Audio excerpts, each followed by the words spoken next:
تبارك الذي نزل الفرقان على عبده ليكون للعالمين نذيرا۔ کسی عزیز نے سوال کیا ہے، کسی شخص کے انتقال کے بعد جو پہلی جمعرات آتی ہے اس جمعرات میں باقاعدہ کھانے کا اہتمام کیا جاتا ہے، اپنے رشتہ داروں کو اور اہل محلہ کو، اپنے تعلقات والوں کو بلایا جاتا ہے، یا یوں کہہ لے کہ بغیر بلائے سب لوگ پہلی جمعرات کو انتقال والے گھر میں جمع ہو جاتے ہیں، اور کھانے وغیرہ کا خوب اہتمام بھی ہوتا ہے۔ کیا وہ کھانا جائز ہے یا اس محفل میں شرکت کرنا جائز ہے؟ لوگوں کو یہ کہتے ہیں بھی سنا ہے کہ ہم نے تو مرحوم کی جانب سے معصوم بچوں کو کھانا کھلایا ہے، کیا وہ کھانا اس طرح بچوں کے نام پر جائز ہو جاتا ہے یا بچوں کو وہ کھانا کھلایا جا سکتا ہے؟ آپ جواب دیں۔ ان نوازشوں کی سوال کرنے والے محمد زاہد قاسم صاحب یو پی سے۔ دیکھیے، میت کی وفات کے بعد جو کھانے کھلائے جاتے ہیں، جیسا 3 دن کو ہو، 1 ہفتے کی ہو، یا 40 دن میں ہو، یا سال میں 1 مرتبہ برسی ہو، یا بچوں کے نام سے کھانا جو کھلائے جاتے ہیں، دن کی تعین کے ساتھ یہ سب بدعت ہیں اور اس کا ترک کرنا ضروری ہے۔ اور اس طرح کی دعوتیں نہ اللہ کے رسول صلی اللہ علیہ وسلم کے زمانے میں چلتی تھی، اور نہ حضرات صحابہ رضی اللہ عنہ نے، نہ حضرات فقہاء نے اس کی اجازت دی ہے۔ یہ سب بدعت ہیں، اس کو ختم کرنا چاہیے۔ اگر آپ بغیر تعین کے کسی غریب کو دینا چاہ رہے ہیں تو بہتر ہے کہ آپ کھانے کھلانے سے بہتر ہے کہ اس کی ضرورت پوری کر دیں، آپ اسے پیسہ دے دیں تاکہ اس کی ضرورت پوری ہو جائے، کیونکہ غریب کو اس کے مقصد کو پورا کرنا یہ صدقہ ہے۔ صدقے میں اصل کیا دیکھا جاتا ہے کہ غریب کی پوری ذمہ داری پوری ہو جائے۔ آپ غریب کو کھانے کی ضرورت نہیں رہتی، آپ کھانا کھلا رہے ہیں تو کہاں سے اس کی ضرورتیں پوری ہوئیں؟ آپ غریب کے لیے کپڑے کی ضرورت ہے، آپ کھانا دے رہے ہیں تو کہاں سے اس کی ضرورتیں پوری ہو گئی؟ تو اس لیے بہتر یہ ہے کہ غریب کے لیے آپ یہ پیسے دے دیں تو اس کی ضرورت پوری ہو جائے گی۔ اب دوسری بات، اگر تعین کے ساتھ اگر کہیں کی جا رہی ہو تو اس میں غربا کو بھی ہو، کسی کو بھی شرکت نہیں کرنا چاہیے، کیونکہ یہ سب بدعت ہیں اور یہ گناہ کے کام ہیں، اس میں نہیں جانا چاہیے۔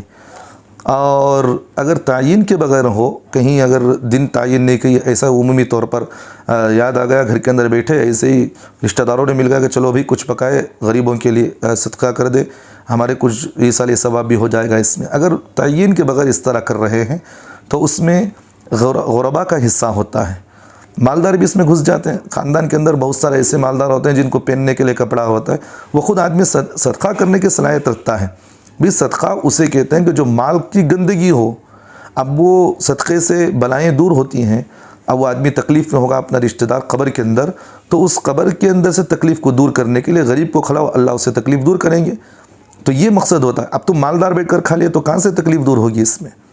تو اس لیے علماء اکرام نے مسئلہ لکھا کہ اگر بغیر تعین کے اگر کھانا کھلایا جا رہا ہے تو اس میں غربا کو شرکت کرنے کی اجازت ہے، مالداروں کو اس میں شرکت کرنا مکروہ تنزیہی ہے، مالدار اس میں شرکت نہ کریں۔ مالداروں کے لیے اس طرح کے ایصالی ثواب کے کھانے کے اندر شرکت کرنا مکروہ تنزیہی ہے۔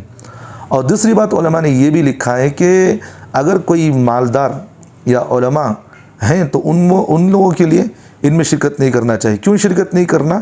اس لیے کہ اس سے دل مردہ ہو جاتا ہے، کیونکہ صدقے کا مال ہے، صدقے کے مال سے تو دل مردہ ہی ہوتا ہے، اعمال کے اندر کمزوریاں پیدا ہوتی ہیں۔ آپ صدقہ دوسروں کو کریں، بھئی کمزور کا مستحق اس کا مستحق تو غریب ہے، تو غریب کو کھلائے، اللہ اس کے ثواب کے اس کے تکلیف کی وجہ سے آپ کی ساری تکلیف کو دور کرے گا، کیونکہ ٹوٹے ہوئے دلوں کے پاس خدا ہوتے ہیں۔ اور حدیث میں اللہ کے رسول نے فرمایا کہ قیامت میں انسان سے اللہ پوچھیں گے میں لنگا تھا، تمہیں کپڑے نہیں پہنایا، میں بھوکا تھا، تم نے کھانا نہیں کھلایا۔ وہ لوگ پوچھیں گے کہ اللہ آپ کیسے ننگے ہو سکتے، آپ کیسے بھوکے ہو سکتے ہیں؟ کہا کہ میں اس جگہ پر فلاں جگہ پر میرا ایک غریب جو ہے بھوکا تھا، تم نے اسے کھانا نہیں کھلایا، اگر تم نے اسے کھانا کھلایا ہوتا تو مجھے وہاں پا لیتے، اگر وہاں غریب ایک ننگا پڑا ہوا تو اس کی تم اسے کپڑا پہنا دیتے، تو گویا کہ وہ اس کی ذمہ داری کو پوری کرنا گویا کہ میری منشا تھی وہاں پر۔ تو اس لیے خدا کی منشا تو یہی کہ غریب کو کھانا کھلایا جائے، اس سے تکلیفیں دور ہوتی ہیں، بلائیں ختم ہوتی ہیں۔ مالدار بیٹھ کر کھائے گئے، یہ کہاں کی اچھی بات ہے۔ اس لیے مالداروں کو ان سب چیزوں سے خصوصاً علماء کرام کو ان سب مجلسوں میں شرکت کرنے سے پرہیز کرنا چاہیے۔ بعض عوام تو ایسے ہیں کہ علماء کو بلا کر ان کھانوں کے اندر آزماتے ہیں کہ دیکھیے علماء کیسے کیسے کھانوں کے اندر بیٹھ جاتے ہیں، تو علماء کو خصوصاً منہ پر ان کو جواب دیں کہ بھئی ہم ان سب چیزوں سے پرہیز کرتے، ہم نہیں کھاتے کھانا ہے سب، ان سب چیزوں سے آپ علماء بھی ہیں، اور خصوصاً مدرسے کے طلباء کو بھی ان کھانوں کے اندر نہ بھیجیں۔ مدرسے کے طلباء جائیں اور پھر کھائیں تو علم ایک نور ہے، آپ گندگی کھلا کر نورانیت کہاں سے حاصل کر سکتے ہیں؟ تو اس لیے مدارس کے طلباء کو بھی اس طرح کے کھانے نہ کھلائیں، آپ حلال طریقے سے کھلائیں، اور آپ کوشش کریں اللہ دعاؤں کے ذریعے سے حلال روزی کھلائیں گے۔ اس طرح کے آپ مردے کھانے کھلائیں گے، کہاں سے علماء صحیح بنیں گے؟ وہی تو بنیں گے جو آپ مدارس سے پڑھا کر علماء کو بنائیں۔ اب ہمارے مدارس سے علماء ایسے بنیں گے، طلباء ایسے بنیں گے کہ ایسے ایسے کھانا کھلائے، اب وہ بچے قرآن خوانی کے کھانے کھلائے، اس طرح کے مردے کھانے جو اس سے ہوتے ہیں، جو غلط کھانے جو کھلا دیتے ہیں، اب وہ نورانیت ختم ہو گئی تو پھر گندگی آ گئی وہاں پر، تو گندگی کی وجہ سے نورانیت کہاں سے آ سکتی ہے؟ تو ایک جگہ نور اور جو ہے روشنائی اور ظلمت ایک جگہ جمع نہیں ہو سکتی۔ تو اس لیے علماء کو اس لیے پرہیز کرے، اور مدرسے کے طلباء کو بھی اس سب چیزوں میں بھیجنے سے بھی پرہیز کرنا چاہیے۔